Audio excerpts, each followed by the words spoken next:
Your little art projects will never pay the bills, my stepfather said, crushing his empty beer can with unnecessary force. The living room fell silent, except for the laugh track from whatever sitcom was playing on our old TV. My name doesn't matter for this story. Let's just say I'm someone who spent the last 8 years perfecting something everyone thought was worthless. I'm 29 now, and for nearly a decade, I've been hunched over multiple monitors in my studio apartment in Phoenix, creating what my family called those weird videos nobody watches. Not that they ever bothered to understand what I was actually doing. Every family gathering was the same routine: polite questions about when I'd get a real career, followed by jokes about my YouTube thing that stopped being funny somewhere around year 3. I smiled and nodded, the way I always did. Let them think what they wanted. The email I'd received 2 days ago was still burned into my memory. Netflix's final offer, $45 million for exclusive rights to my animated series concept, plus a 3-year production deal worth an additional $12 million annually. 8 years of surviving on instant noodles, energy drinks, and maybe 4 hours of sleep per night had led to this moment. 8 years of my family thinking I was wasting my life. You know, kiddo, my stepfather continued, his voice taking on that patronizing tone I'd grown to hate. My buddy Rick says the Postal Service is always hiring. Good benefits, steady pay, real security. I took another sip of my soda and watched my older brother Marcus across the room, showing off his new truck he'd bought with his construction supervisor salary. He caught my eye and gave me that same pitying look he'd perfected over the years, the one that said, "When are you going to grow up and join the real world?"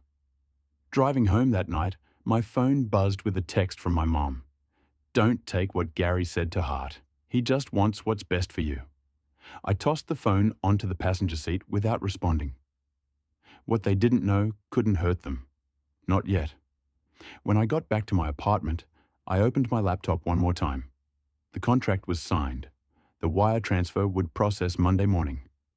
By then, I'd have more money than everyone at that barbecue had made in their entire lives combined. I closed the laptop and stared out at the Phoenix skyline. For the first time in years, I felt something close to peace. Let me take you back to where this all started. I was 16 when I discovered animation software on a library computer. I'd spend hours there after school, teaching myself frame-by-frame animation, character design, storytelling techniques. The librarian, Mrs. Chen, eventually gave me my own corner where I could work undisturbed. My family thought it was just another phase, like my brief obsession with guitar or skateboarding. "He'll grow out of it," they'd say when relatives asked why I was always glued to a screen. "It's just a hobby." But I didn't grow out of it. I graduated high school and got accepted to Arizona State with a partial scholarship for graphic design. Everyone expected me to follow the traditional path: get a degree, land a job at some design firm, climb the corporate ladder slowly but surely. Instead, I dropped out after sophomore year when YouTube started their partner program, and I realized the potential of online content creation. My mom cried. My stepfather didn't speak to me for 2 months. Marcus tried to talk sense into me, but eventually stopped defending my choices at family dinners. "I just don't understand why you'd throw away your education," my mom had said when Gary finally started acknowledging my existence again. "Your grandfather worked double shifts at the steel mill so his kids could go to college." I tried explaining once, talked about democratized media, about building audiences, about the future of entertainment. Their eyes glazed over within minutes, so I retreated to my apartment and focused on creating. While friends got married, bought houses, and posted about their corporate jobs, I lived on $2 meals and coffee, crafting stories and animations that maybe a few hundred people would see. I created characters, built worlds, developed narrative arcs that I genuinely believed could compete with anything on television. The first sign that things were changing came about 2 years ago. I'd uploaded a 20-minute animated short that took me 6 months to complete. Within a week, it had 500,000 views. My subscriber count jumped from 15,000 to 200,000 almost overnight. That's when the messages started coming in, not just from fans, but from industry people, talent agents, production companies, streaming platforms. One email stood out, from Sarah Martinez at Meridian Entertainment, a company that had produced several shows I'd grown up watching. "Your storytelling is incredible," she wrote. "Have you ever considered developing a series? We'd love to discuss some opportunities." I hadn't. I was just telling stories that interested me, creating characters I cared about. But that phone call 3 weeks later changed everything. "Your animation style is unique," Sarah said over video chat. "But more importantly, your characters have depth. That's rare in this industry. What would you say to developing a full series concept?" 6 months later, I had a 40-page pitch document, character designs, and a pilot episode that took me 4 months to animate. The response was immediate. 3 different networks wanted to see it. Netflix made the first offer within 2 weeks, $8 million for the concept and pilot season. I turned it down. Too many creative restrictions, too much interference. I wanted to maintain control over my vision. Marcus called around that time. "Mom's been having some health issues," he said. "Nothing serious yet, but she might need surgery later this year. Insurance doesn't cover everything." I asked if they needed financial help. He hesitated before saying they'd figure it out, that Gary was picking up extra shifts. When I hung up, I stared at the Netflix offer on my screen and felt this strange emptiness. What was the point of creating something beautiful if I couldn't help the people I cared about most? 2 weeks before that family barbecue, I sat in a virtual meeting room with executives from 4 different companies. After months of negotiations, Netflix had come back with their final offer: $45 million for exclusive rights to my series concept, plus a 3-year production deal worth $12 million annually. They wanted my answer within 48 hours. I asked for 24 hours, then spent the evening walking through my neighborhood, past families having dinner on their patios, kids playing in driveways, normal lives with visible success that my family could understand and appreciate. When I returned to my apartment, I signed the contract and closed my laptop. That should have been a moment of triumph. Instead, I felt hollow. 8 years of work culminating in more money than I'd ever imagined. And I had no one to share it with who would truly understand what I'd accomplished. At the barbecue, watching my family joke about my YouTube thing, I realized something. They weren't mocking me because they didn't care. They were doing it because they couldn't see what I saw.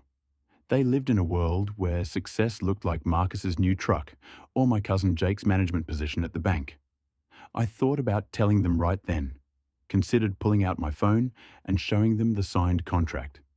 But as Gary passed me another soda and clapped me on the shoulder with that mixture of affection and disappointment he'd perfected, I decided against it. This wasn't about proving them wrong anymore. This was about something else entirely. Something I was just beginning to understand. On the drive home, I pulled over at a scenic overlook above the city. The lights of Phoenix sprawled below me like a constellation. I made a decision right there that would change everything. No announcement, no revenge. No, "I told you so" moment. Instead, I opened my banking app and created a new private account. Then I made a list of names: Mom, Marcus, his daughter Lily, my Uncle Bob who'd been struggling since his divorce, even Gary. I knew exactly what I was going to do, and none of them would ever know it was me. A month after signing the Netflix deal, I met with a financial advisor in Scottsdale. A discreet man named David who specialized in sudden wealth management and anonymous giving. "Most people in your position want to make a statement," he said, reviewing my plans. "Buy a mansion, a Ferrari, show everyone they've made it big." "That's not me," I replied. "No," he smiled. "I can see that." We set up several anonymous charitable foundations and family assistance programs. I kept my studio apartment, my used Toyota, and my regular routine. The only change was the knowledge that my family would never face financial hardship again. They just wouldn't know I was behind it. 3 weeks later, Marcus called, his voice shaky. "Lily needs dental work.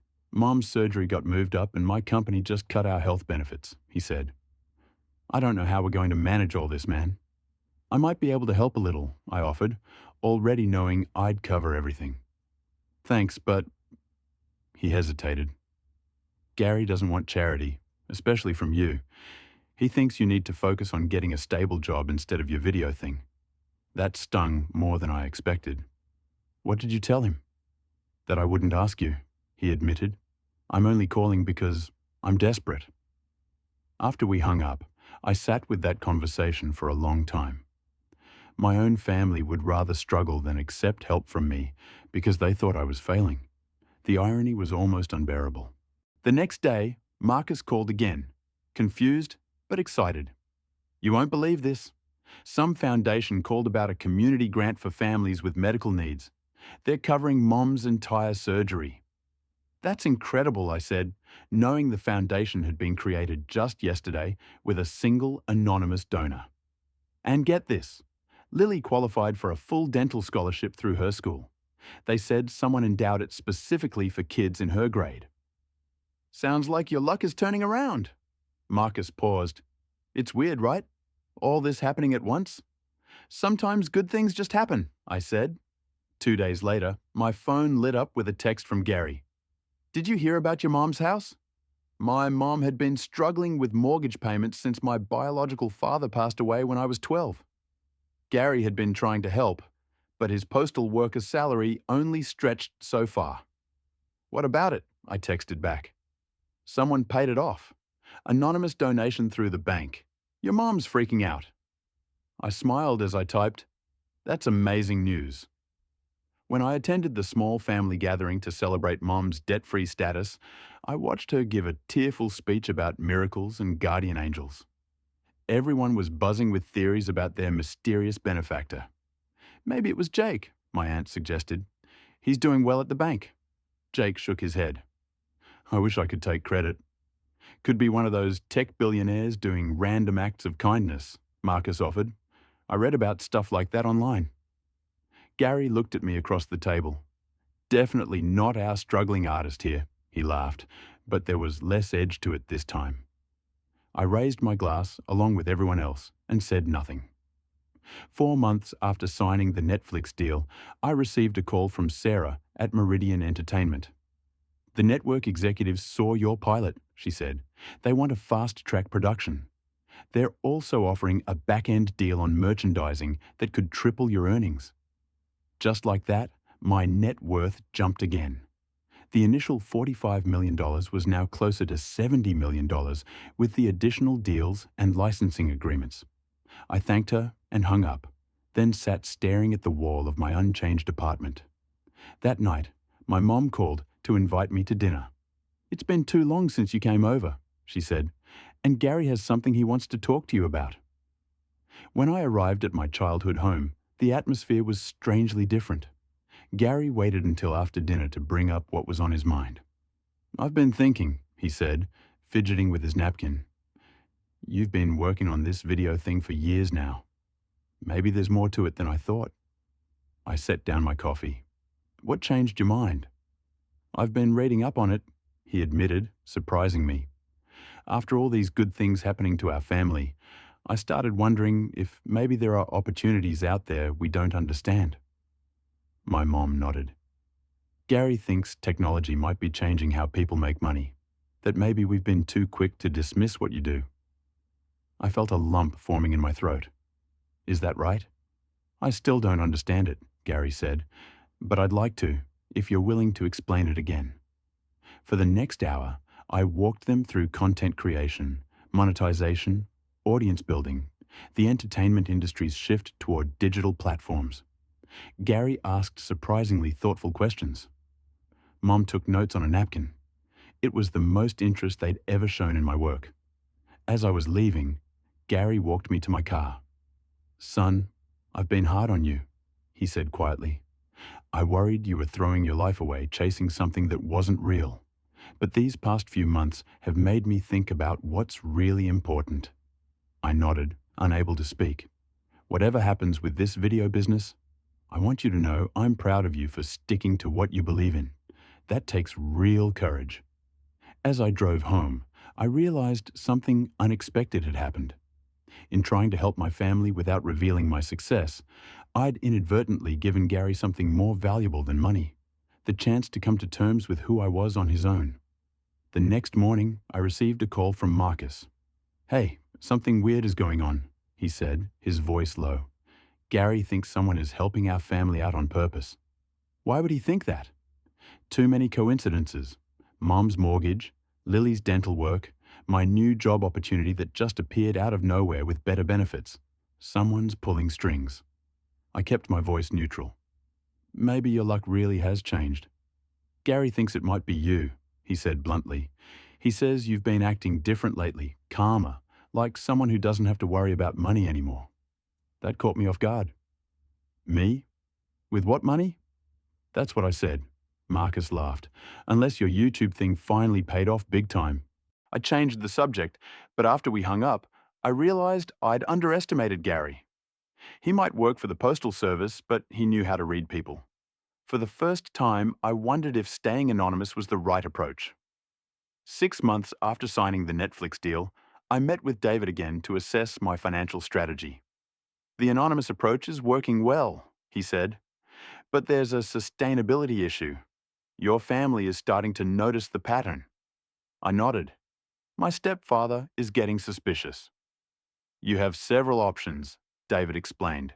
"Continue anonymously with more spacing between gifts, create a formal family trust with privacy agreements, or simply tell them the truth." I didn't answer immediately. Each path had its merits and drawbacks. "What's holding you back from telling them?" he asked gently. "I'm not sure," I admitted. "At first, I didn't want to rub their faces in it. Now I think I'm afraid it might change everything between us." "Money often does," he agreed, "but secrets can be just as damaging to relationships." After careful consideration, I decided on a middle path. I would create a family trust, but reveal my role gradually, starting with the one person I trusted most to handle the information responsibly. The next day, I invited my mom to meet me at a coffee shop downtown. "You're scaring me," she said when she arrived. "You never ask to meet like this." I slid a folder across the table. "I need you to look at this." She opened it and frowned at the legal documents inside. "What am I looking at?" "It's a college fund for Lily, fully funded through graduate school." Mom's eyes widened as she flipped through the pages. This is hundreds of thousands of dollars. Honey, what did you do?" "Nothing illegal," I laughed. "Remember my animated series? The one everyone thought was a waste of time?" Understanding dawned on her face slowly. "You sold it." I nodded. 6 months ago, to Netflix, for $45 million. Mom's coffee cup froze halfway to her mouth. "Say that again." I explained everything. The deal, the production contract, the merchandising agreements, the anonymous gifts. By the time I finished, Mom was shaking her head in disbelief. "So, all this time, while Gary was offering to help you find a real job?" "I was trying to figure out how to help everyone without making it about me," I said.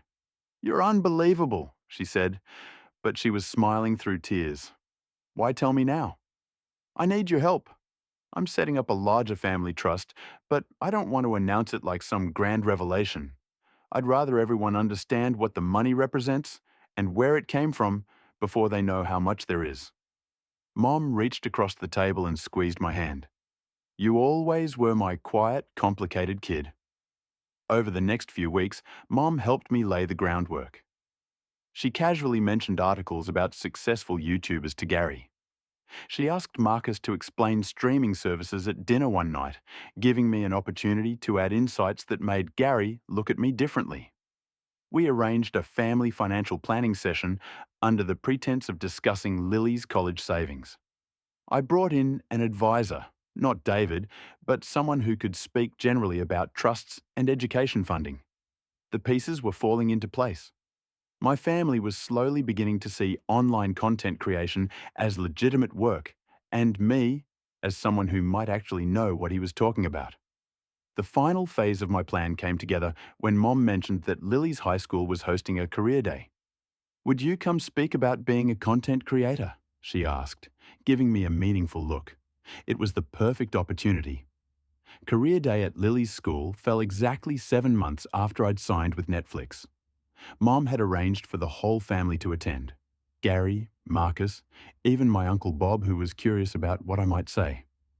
I stood before a classroom of teenagers and their parents and began simply, 7 years ago, I dropped out of college to work on something nobody in my family understood.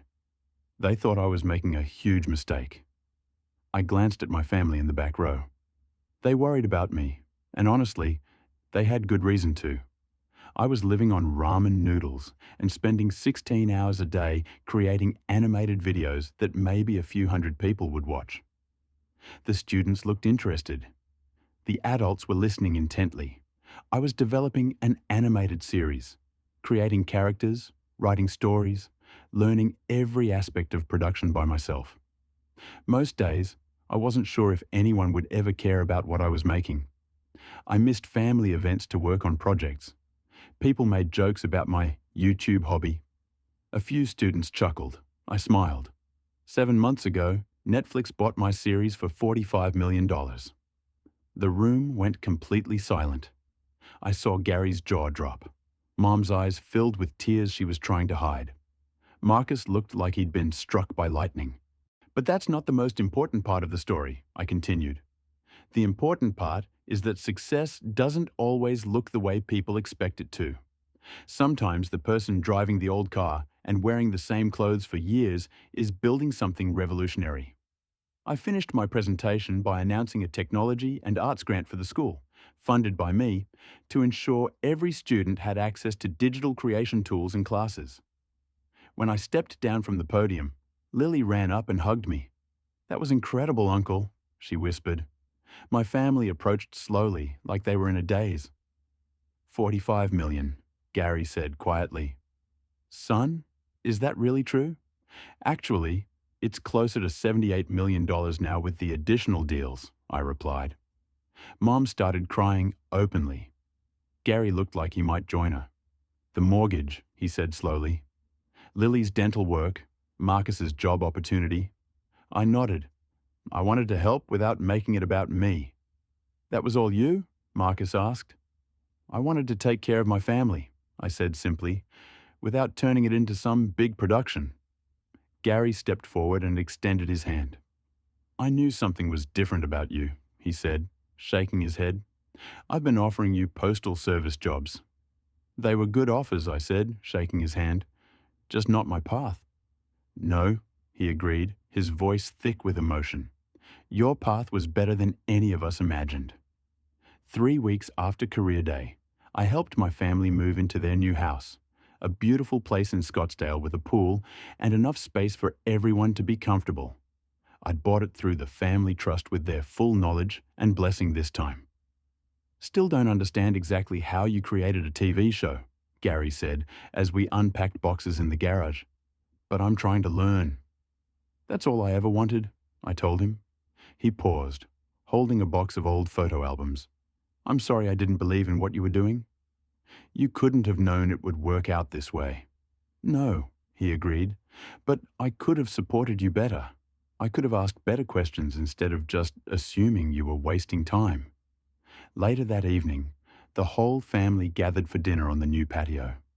Marcus was talking excitedly about the film production courses he'd enrolled in at the community college. "Never too late to learn something new," he said. Mom had quit her stressful retail job to focus on managing the family trust and helping other families navigate sudden wealth situations. She was taking classes in financial planning and seemed happier than I'd seen her in years. Lily was showing Gary how to use editing software on a tablet I'd given her. "Grandpa, you could totally make videos about your stamp collection," she was saying. "People would watch that." As I watched them, I realized something fundamental had shifted. The money had changed our circumstances, yes, but what had really transformed was something deeper. A newfound respect for different definitions of success and different paths to achievement. I slipped away from the table for a moment and walked to the edge of the backyard. The sun was setting over the Phoenix Mountains. painting the sky in brilliant oranges and purples. My phone buzzed with an email from Sarah. Another streaming platform wanted to discuss my next project at a starting rate that would make the Netflix deal look modest. I put the phone back in my pocket without reading the details. It could wait until tomorrow. Everything okay? Gary had followed me outside. Just enjoying the moment, I said. He nodded, understanding in his eyes that hadn't been there before. Your mom's grandfather would have been proud, you know. Not of the money, of the persistence, of the way you stuck to your vision when everyone else thought you were crazy. I learned that from you, I told him, honestly. You worked double shifts for years to help support us. You never gave up on taking care of your family. He put his arm around my shoulders, a gesture that would have felt awkward months ago, but now seemed natural. Come on back to the table, he said. Your mom wants to know if she should start her own YouTube channel about financial planning. I laughed and followed him back to the family I'd always had, but who could finally see me for who I really was. 6 months later. I'm sitting in my new home office, not a mansion, just a comfortable house with enough space for proper equipment and maybe a guest room for when family visits. Through the window, I can see Gary teaching Lily how to use the professional camera setup I bought her for her birthday. My second series just got greenlit by Amazon Prime for even more money than the Netflix deal. But that's not what I'm thinking about as I type this. I'm thinking about the message I received yesterday from a kid in Ohio who watched my career day presentation online. His family thinks his passion for digital art is a waste of time. They want him to focus on practical career paths. I wrote him back, told him to keep creating, keep learning, keep believing in his vision, even when nobody else does. I told him that sometimes the biggest success comes from the paths that look like failures to everyone else. I also sent him a scholarship application for digital arts programs, anonymous of course, because here's what I learned. Success isn't just about proving people wrong. It's about helping them see that there are more ways to be right than they ever imagined. The notification sound from my computer interrupts my thoughts. Another email from a streaming service, another opportunity, another chance to build something bigger than what came before. I smile and open the message. After all, I've got stories to tell, and now I have a family who finally understands that sometimes the most valuable thing you can create is something that nobody else can see coming. The best part? They're not just proud of what I've accomplished, they're excited to see what I'll create next. And honestly, so am I.